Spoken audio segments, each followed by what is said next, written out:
Pada hari penaklukan Konstantinopel, tanggal 29 Mei tahun 1453, masuklah Sultan Muhammad II Al-Fatih, Sultan Mehmed II, Sultan Muhammad II, ke dalam kota itu. Dikutip dari buku sejarah umat Islam yang ditulis oleh Prof. Hamka, Buya Hamka, pekik Allahu Akbar terdengar di kiri kanan jalan. Tempat bala tentaranya berdiri menyambut kedatangan baginda yang mengendarai kudanya yang bernama Jambulat. Sultan Muhammad II memasuki kota dengan langkah yang tenang dan bahagia. Tidak terlihat kesombongan pada wajah Sultan. Bahkan, sesampai di hadapan gereja besar Hagia Sophia, Sultan turun dari kudanya dan sujud ke bumi mengucapkan syukur kepada Allah dan diambilnya segenggam tanah. Lalu disiramkannya ke kepalanya sendiri sebagai wujud merendahkan diri kepada Ilahi. Saat Sultan masuk ke dalam gereja yang bersejarah itu, terlihat beberapa orang yang taat beribadah sedang menengadah ke langit, di bawah pimpinan pendetanya, bersembahyang dengan sangat khusyuk memohonkan perlindungan dan biarlah mati dalam keadaan sembahyang. Kebetulan pada saat itu hari sembahyang sedang memperingati orang suci mereka yaitu Santa Theodosi. Baginda Sultan Muhammad II tertegun melihat orang-orang yang sembahyang dengan khusyuk. Saat Sultan tertegun, terdengar olehnya bunyi orang sedang memukul-mukul bangunan gereja dan mengganggu kehusyukan orang yang sedang beribadah. Rupanya, itu adalah kegiatan tentara Turki Utsmani sedang memukul sebuah tonggak marmer gereja.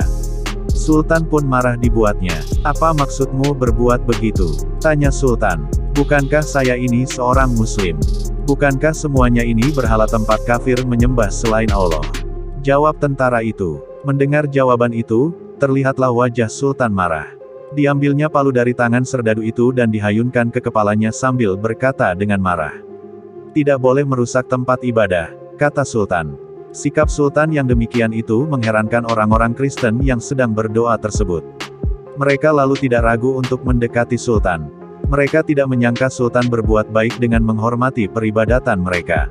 Mereka terharu karena Sultan tak seperti yang mereka bayangkan. Dan bahkan, ada di antara kalangan orang Kristen yang masuk Islam melihat Sultan itu. Salah satunya adalah seorang pendeta yang kemudian dikenal dengan nama Baba Muhammad. Pada waktu itu dinyatakanlah oleh Sultan dengan terus terang, bahwasanya gereja-gereja yang ada di Konstantinopel tetaplah menjadi gereja, kecuali beberapa buah yang akan dijadikan masjid. Yang terutama adalah Hagia Sophia sendiri. Pada waktu sudah menunjukkan waktu asyar di hari itu juga, maka Sultan sholatlah di gereja itu dan menjadikannya sebagai masjid dan meresmikan namanya menjadi Hagia Sophia.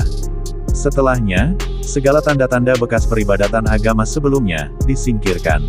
Kemudian keluarlah sabda resmi dari Sultan bahwa Patriark aman dalam perlindungan Sultan, dan kedudukan Patriark disamakan dengan para menteri yang lain dalam dinasti Turki Utsmani yang bertugas mengurus rakyat Sultan yang beragama Nasrani, baik dalam urusan sipil atau dalam urusan agamanya. Oleh sebab itu, Patriark Konstantinopel mempunyai dua tugas, yaitu memimpin golongannya sendiri dan menjadi satu di antara menteri-menteri kerajaan Turki Utsmani yang sama haknya dengan menteri yang lain.